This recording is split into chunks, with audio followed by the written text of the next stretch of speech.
حضرت امام بخاری رحمۃ اللہ علیہ نے 28واں باب باندھا، باب الغضب فی الموعظۃ والتعلیم اذا رأى ما یکرہ۔ یہ باب ہے غصے کے بارے میں، باب الغضب فی الموعظۃ والتعلیم، غصے کے بارے میں۔ کس میں غصہ؟ نصیحت کرتے وقت، سبق پڑھاتے وقت، جب استاذ کو ناپسندیدہ کوئی چیز نظر آ جائے تو ایسے موقع پر غصہ کرنا، یہ بھی اللہ کے رسول علیہ الصلاۃ والسلام سے ثابت ہے۔ اب جو ابواب پہلے گزرے، باب التناوب فی العلم، یہی باب اس سے پہلے گزرا، 27ویں نمبر باب، تناوب فی العلم، باری باری علم حاصل کرنا۔ اصل میں یہ جو روایت ہے تناوب فی العلم، یہ بڑی لمبی روایت آئے گی آپ کو دوسری جلد میں، 3 صفحے کی روایت کا ایک چھوٹا سا حصہ ہے۔ حضرت عمر رضی اللہ تعالی عنہ نے جو باری بنائی اپنے ساتھی کے ساتھ، وہ 3 صفحے کی لمبی روایت ہے، اس کا ایک چھوٹا سا حصہ یہاں پر ذکر ہوا۔ اس سے پہلے باب الرحلۃ فی المسألۃ النازلہ، وہاں ایک بات بتانی تھی، وہ یہ ہے، عورت نے آ کر اقرار کیا اور اس پر آپ علیہ الصلاۃ والسلام نے تفریق فرما دیا۔ انہوں نے یہ اقرار کیا کہ میں نے فلاں کو دودھ پلایا، فلاں کو بھی دودھ پلایا، جن دونوں کا نکاح ہونے والا تھا یا ہو چکا تھا۔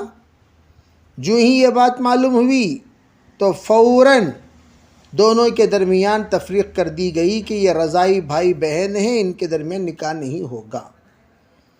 سوال پیدا ہوا، ایک عورت نے آ کر جب تفریق کرنا چاہا تو تفریق ہو گیا، وہ کیسے؟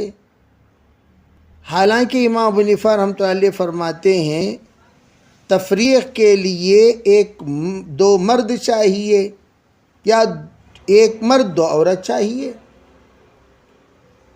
امام شافعی رحمۃ اللہ علیہ فرماتے ہیں یا تو 1 مرد 2 عورت چاہیے یا 4 عورتیں چاہیے۔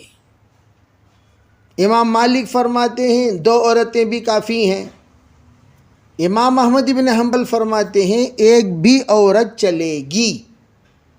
امام احمد بن حنبل ہی کی یہ روایت ہے اور انہی کا یہ استدلال ہے۔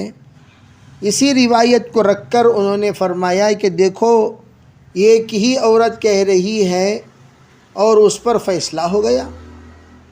امام صاحب رحمۃ اللہ علیہ اور دیگر فقہاء اس کا جواب یہ دیتے ہیں، وہ زمانے صدق و عدل تھا، سرکار کا زمانہ خیر القرون قرنی ثم الذین یلونہم ثم الذین یلونہم، اور اس زمانے کے لوگ بڑے امین تھے، عادل تھے، صادق تھے اور اپنے اندر تقوی اور طہارت کے پیکر تھے۔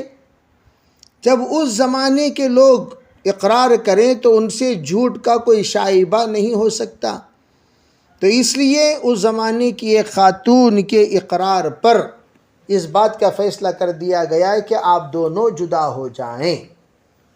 تو یہ تخصیص کی بات ہے، تخصیص کی بات کو تعمیم نہیں کیا جائے گا۔ جو کسی زمانے کے لوگوں کے ساتھ کوئی صفت خاص ہو تو وہ ہر زمانے کے لوگوں کے ساتھ وہ صفت کو منتقل نہیں کیا جا سکتا، یہ بات فرمائی۔ خیر، حضرت نے باری باری جب لیں گے تو بعض مرتبہ نصیحتیں چھوٹ جاتی ہیں۔ اب جیسے ایک صاحب لیٹ تشریف لائے، گزشتہ ہفتہ کیا سبق ہوا، کیا ڈانٹ ہوئی، کس بات پر تنبیہ ہوئی، کس بات پر متنبہ کیا گیا، کیا نصیحت کی گئی، وہ معلوم ہے؟ کہاں معلوم؟ ارے بھئی جو غائب تھے ان کو کیا معلوم؟ اور جو حاضر ہیں دوسرے دن پھر کوئی نیا طالب علم وہی حرکت کیا، پھر حضرت ناراض ہو گئے، ارے بھئی کل ہم نے آپ کو کہا تھا، پھر دوبارہ آپ یہی شروع کر رہے ہیں، حالانکہ وہ طالب علم کل نہیں تھے، وہ ابھی تشریف لائے ہیں۔ تو جس طریقے سے بدلنے سے پچھلی نصیحتیں چھوٹ جاتی ہیں، اگر وہ نصیحت جو اس وقت میں کی گئی تھی وہ آنے والے کو اگر سنا دیا، سمجھا دیا، ارے بھئی کل کے سبق میں حضرت نے یہ ارشاد فرمایا اور یہ ناراضگی کا اظہار فرمایا، یہ حرکت حضرت کو پسند نہیں ہے، یہ حرکت مت کیا کرو، نصیحت فرما کر کوئی بھیج دیے، تو پھر دوبارہ وہ حرکت سرزد نہیں ہوگی۔ اگر سرزد ہوئی تو پھر وہ غضب لوٹ کر آئے گا۔ یہ ایک اندازہ کے ساتھ ایک ربط جوڑا گیا۔ دوسری بات، نبی کسی غیر شرع کو دیکھ کر صاحب شرع خاموش ہو جائے، ایسا ہرگز نہیں ہو سکتا۔ نبی کسی غیر شرع کو دیکھ کر خاموش ہو جائے، ایسا کبھی نہیں ہو سکتا۔ نبی کی ذات اس بات کو برداشت نہیں کر سکتی کہ غیر شرعی حرکت ان کے سامنے ہو اور وہ خاموش رہ جائے، ایسا ہو نہیں سکتا، بلکہ فوراً اس کے سلسلے میں ٹوک دیا کرتے ہیں، بتا دیا کرتے ہیں، سنا دیا کرتے ہیں، اور اس سلسلے میں کسی بھی طرح کے تساہل نہیں برتا کرتے۔ اب آپ روایت پر غور کیجئے، آپ علیہ الصلاۃ والسلام نے کیا نصیحت فرمائی؟ فرماتے ہیں ابو مسعود انصاری کہ ایک آدمی آیا حضور کی خدمت میں اور آ کر کہنے لگا، یا رسول اللہ، لا اکاد ادرک الصلاۃ، میں نماز میں پہنچ نہیں سک رہا ہوں، اپنی کام سے میں ذرا لوٹتا ہوں، نماز کو میں پہنچ نہیں سک رہا ہوں۔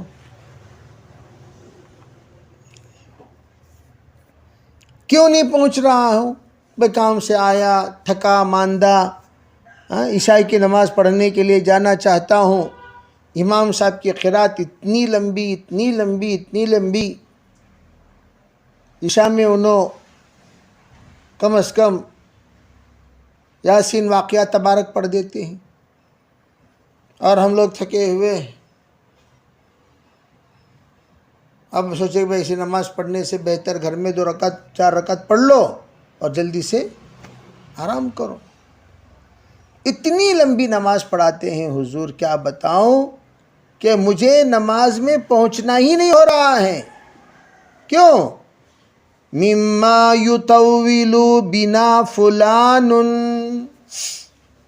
کہ فلاں ہماری نماز بڑی لمبی کرتے ہیں۔ شراح یہ کہتے ہیں مغرب اور عشاء میں اگر لمبی کر رہے ہیں تو وہ حضرت معاذ ابن جبل کے بارے میں شکایت ہے، اگر فجر میں لمبی کر رہے ہیں وہ حضرت ابی ابن کعب کے بارے میں شکایت ہے، اس لیے کہ فجر کی نماز حضرت ابی ابن کعب پڑھانے کا اہتمام کرتے تھے، مغرب اور عشاء حضرت معاذ ابن جبل پڑھانے کا اہتمام کرتے تھے۔ اگر درمیانی نماز کے سلسلے میں کوئی بات ہے، دونوں میں سے کوئی بھی ہو سکتے ہیں۔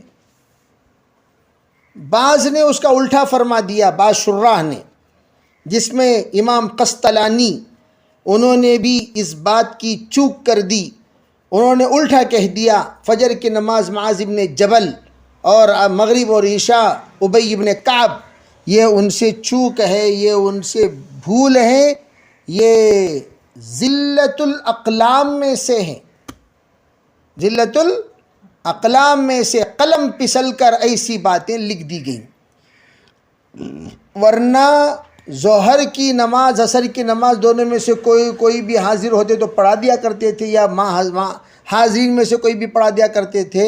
لیکن فجر کا اہتمام ابی ابن کعب کرتے تھے اور مغرب اور عشاء کا اہتمام حضرت معاذ ابن جبل کرتے تھے۔ فرمایا میں نے اپنی زندگی میں اتنا غضبناک خطبہ دیتے ہوئے سرکار کو کبھی نہیں دیکھا۔ فما رأيت النبي صلی اللہ علیہ وسلم فی موعظة اشد غضبا من یومئذ، اس دن سے بڑھ کر سرکار غضب میں آئے ہو، اتنا پر غضب خطبہ،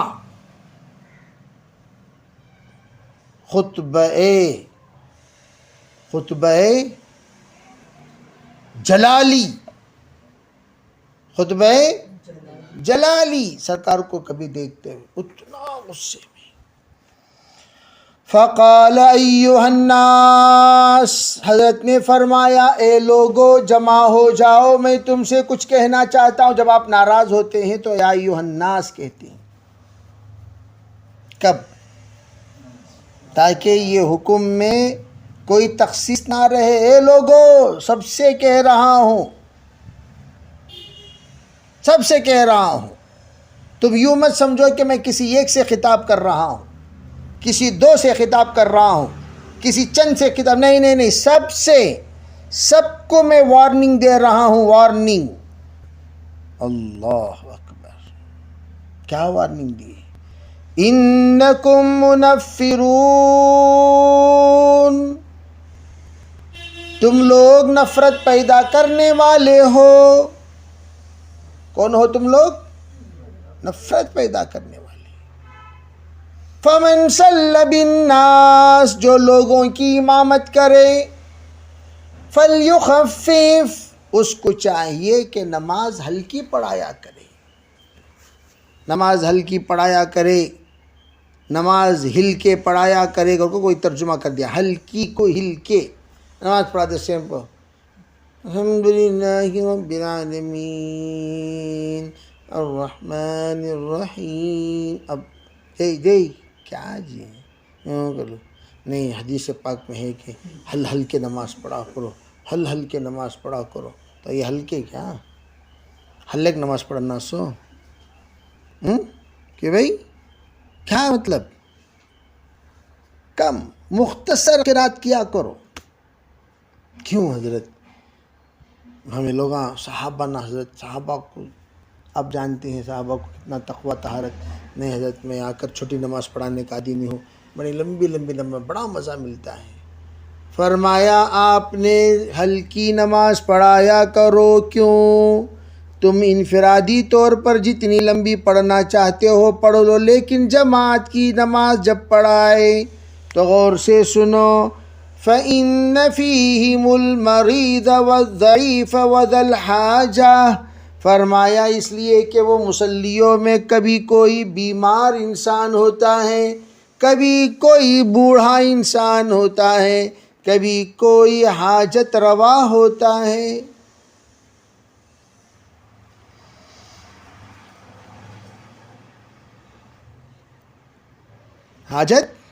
حاجت مند، محتاج انسان، ذو الحاجہ کسے کہتے ہیں؟ حاجت مند، اور تم ان کے لیے حاجت روا بنو، انہیں حاجت کی رعایت کرنے والے بنو۔ اللہ تعالیٰ بے حاجت روا ہیں، کون ہے؟ اور تم کیا کرو؟ بیچارہ کوئی انسان اس نے سوچا چلو بھی مسجد میں نماز ہو رہی، جلدی نماز پڑھو کو، ابھی ٹرین کو وقت ہے۔ اب حضرت والا جو کھڑے ہوئے، ٹرین بنگلور سے بنگار پیٹ پہنچ گئی، حضرت کیا کر لے کوئی بھی قرات کیا قصہ کا، تو میرا معمول ہے 10 دن میں ایک پارہ ختم کرنا، عشاء میں 10 دن میں ایک پارہ۔ اب وہ بیچارے جو نماز جتنی اوراق چھوٹ گئے پچھلے دنوں میں، وہ پورے اوراق ملا کو کہاں پر لکھی؟ عشاء کی نماز ٹرین چھوٹ گئی۔ اس لیے اکابر کہتے ہیں سفر میں کبھی قاری کو امام مت بنایا کرو، الحمدللہ وہ ٹرین چلی گئی۔ ہمارے حضرت نماز پڑھا رہے تھے، بس آپ یوں سمجھیے ادھر ٹرین پکار رہی ہے، حضرت اس وقت میں رکوع میں ہیں، بڑے اطمینان سے ایسا پڑھا رہے تھے گویا عید کی نماز پڑھا رہے ہوں، بڑی قرات سے. دوسری رکعت توڑ کر جلدی جلدی ٹرین چڑھنا پڑا. ارے بھائی پہلی بات تو یہ ہے کہ ٹرین سے اترو نہیں. ہاں جماعت بڑی ہے، صاحب ذرا اتر کر پڑھ لیں گے، ٹرین ذرا کھڑی رہے گی تو کیا کریں؟ تو ایسے موقع پر مختصر نماز پڑھ کر جلدی سے ختم کرو. آپ نے غصے کا اظہار فرمایا، اور آپ کا غصے کا اظہار فرمانا وہ اس لیے اللہ کے رسول علیہ الصلوۃ والسلام اسی وجہ سے معاذ بن جبل کو جاتے ہوئے کہا یسرا ولا تعسرا بشرا ولا تنفرا. اے معاذ جا رہے ہو، آسان کر کے دین کو پیش کیا کرو، مشکل مت بنایا کرو، بشارتیں سنایا کرو اور نفرتیں مت پیدا کیا کرو. ولا تعسرا، مشکل مت بنایا کرو کسی بھی، ہرگز نہیں، مشکل نہیں، ہرگز مشکل مت بنایا کرو، یہ فرمایا. اگلی روایت فرماتے ہیں سألہ رجل عن اللقمہ عن اللقطہ، نا فرمایا ایک آدمی نے لقطے کے سلسلے میں پوچھا، یعنی گری پڑی ہوئی چیز، اس کے سلسلے میں کیا حکم ہے حضور؟ کسے پوچھا؟ آپ علیہ الصلوۃ والسلام سے، لقطہ کے سلسلے میں. کیا کوئی شخص چھوڑ کر چلا گیا تو اسے ضائع ہونے کا اندیشہ ہے تو اسے اٹھا لے سکتے ہیں؟ انہوں نے کہا فقال اعرف وقاءها او قال وعاءها. ارے اس کے مہر جانتے ہو؟ مہر کہاں کا مہر لگا ہوا ہے، کیسا مہر لگا ہوا ہے، ہاں کس کا مہر لگا ہوا ہے، جانتے ہو اس کے مہر کے سلسلے میں کہ مہر جو لگا ہوا ہے وہ کیسا مہر ہے؟ کیا وہ مہر کے ذریعے سے پہچان سکتے ہو کس جگہ کا مہر ہے، کہاں کا مہر ہے، کیا یہ مہر والے قریب ہیں دور ہیں؟ ابھی پہلے زمانے میں تو کسے پہچانتے تھے؟ کوئی بھی چیز چھوٹ کر چلی جاتی تھی تو مہر لگا دیتے تھے، تو اس مہر سے پتہ چل جاتا کہ یہ چیز ہماری ہے یا بیرون کی ہے.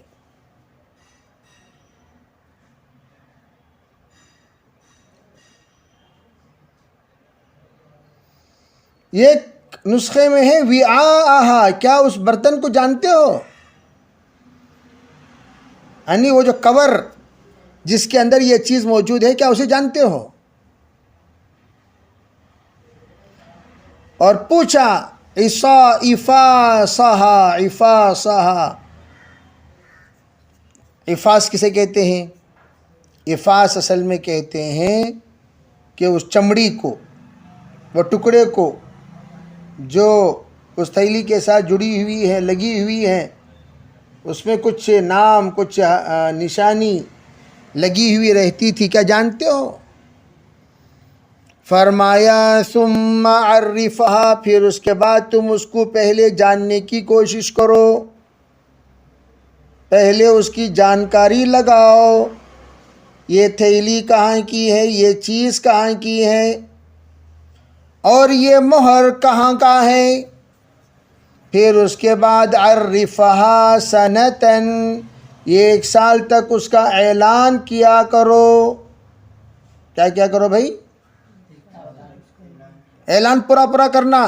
بھائی یہ چیز کس کی ہے، جس کسی کی بھی ہو آ کر لے لیں، پورا اعلان کرنا. ایسا نہیں یہ مرغی کس کی ہے، یہ مرغی کس کی ہے، یہ مرغی کس کی ہے، تو پورا جملہ برابر آنا سو ہے نہیں. وہ کس کی ہے کیا ہو جا رہی، وہ کس کی ہے سر، یہ مرغی جہر. ایسا کرنا کریں گے بھائی. ارے بھائی یہ گھڑی کس، ارے بھائی یہ گھڑی، ارے بھائی یہ کیا مطلب؟ پورا پہلے 1 سال پھر اس کے بعد تو اس سے فائدہ اٹھا سکتا ہے۔ یہ لقطے کے سلسلے میں حکم یہ کہ اگر خراب ہونے والی چیز ہے استعمال کر لو، اگر نہیں وہ چیز انشاءاللہ خراب نہیں ہوگی تو اسے آ کر آپ اعلان کرتے رہو۔ خراب ہونے والی چیز ہے بسکٹاں، چاول، یا ٹفن یا توشہ یا اٹلی کو ایک اعلان کرتی کیا؟ بریانی کو اعلان کرتی؟ ارے بھائی کس کی بھائی، کون پہ چھوڑ کو چلے گئے، سو کیا قصہ، کون اعلان کیے پتہ نہیں چلا، کھا لیجئے، غریب کو دے دیجئے، کام ہو جائے گا۔ اسے سب ایک سال اعلان کرے تو ستیاناش ہو جاتی پورے۔ یہ فرمایا فَإِن جَاءَ رَبُّهَا، اگر اس کا مالک آ جائے، فَأَدِّهَا إِلَيْهِ، تو اس کو عطا کر دو۔ تو پھر اس نے پوچھا حضرت جی فضالت الابل یا رسول اللہ، حضور اگر اونٹ گم ہو جائے تو کیا کرنا؟ گم شدہ اونٹ کے بارے میں آپ کو غصہ آ گیا، چہرہ سرخ ہو گیا، اور ادھر آپ کے جو رگ ہیں وہ ابھر آئے، چہرہ بالکل سرخ۔ فقال ما لك ولها معها سقاؤها، تجھے کیا پڑا ہوا ہے بھائی، تجھے کیا پڑا ہوا ہے؟ چھوڑ، اس کے پیٹ میں تو پانی ہے، سقا ہے، وہ خود پانی لے کر پھرتا ہے اونٹ، اللہ نے اس کے لیے، اس کی جینے کے لیے پانی کا سٹاک بنا رکھا ہے، تو اس کے ساتھ وہ جہاں بھی جائے گا وہ واپس لوٹ کر آ جائے گا۔ پھر آپ نے کیا فرمایا؟ وَحِذَاؤُهَا تَرِدُ الْمَاءَ، اور وہ جائے گا اور پانی کے پاس جا کر وہ خود بخود پانی پر حاضری دے دے گا۔ حذا کسے کہتے ہیں؟ یعنی ان کے پیر خود بخود پانی کے پاس پہنچ جائیں گے، ان کے پیر خود بخود پانی کے پاس پہنچ جائیں گے، اور پہنچ کر پانی پی لیں گے۔ تو چھوڑ ڈال، اس کے بارے میں فکر مت کر، وہ خود چر لے گا، اس کے بارے میں تو فکر مت کر، وہ چر لے گا، پی لے گا، کھا لے گا۔ فَذَرَهَا حَتَّى يَلْقَاهَا رَبُّهَا، چھوڑ دے یہاں تک کہ وہ اس کے مالک تک پہنچ جائے، یا مالک اس کے پاس پہنچ جائے، یا وہ مالک کے پاس پہنچے، چھوڑ دے، تجھے اس کے بارے میں فکر کرنے کی ضرورت نہیں۔ پھر پوچھا ذالت الغنم یا رسول اللہ، آپ نے فرمایا لَكَ او لِأَخِيكَ او لِلذِّئْبِ، آپ نے جواب دے کر دیکھا، کہا اگر بکری کے بارے میں کیا؟ ارے بھائی بکری یا تو رکھ لے، نہیں کہ تیرے بھائی کو دے ڈال، نہیں تو تم دونوں کو ضرورت نہیں ہے، چھوڑ ڈالو، بھیڑیا کھا لیں گے۔ یہ آ کر آپ ناراض ہو کر آپ نے ارشاد فرمایا بھائی تو رکھ لے، بھائی تیرے بھائی دے ڈال۔ کتنے بار جی بولنا؟ ایک سال بول کر میں بول رہا ہوں، پھر تمہیں آ کر کیا قصہ حضور پوچھے تو کیا مطلب ہے؟ تو نہ ہونا رکھ لو بھائی بکری، نہیں دوست کو دے ڈال، نہیں چھوڑ ڈالو، آوارہ بھیڑیا اس کو لقمہ بنا لی۔ لکا فرمایا اے ہی لکا ان اخذتہا، اگر تو محتاج ہے، غریب ہے، مسکین ہے، اگر تو اسے لے کر پالنا چاہتا ہے تو اس کی ذمہ داری نبھا، اگر نہیں تجھے وسوسہ ہے تیرے بھائی کے حوالے کر ڈال۔ فرمایا اگر نہیں تو پھر چھوڑ دے، وہ جہاں جائے چلے جائے، اس کو چاہے بھیڑیا لقمہ بنا لے، وہ تیری مرضی۔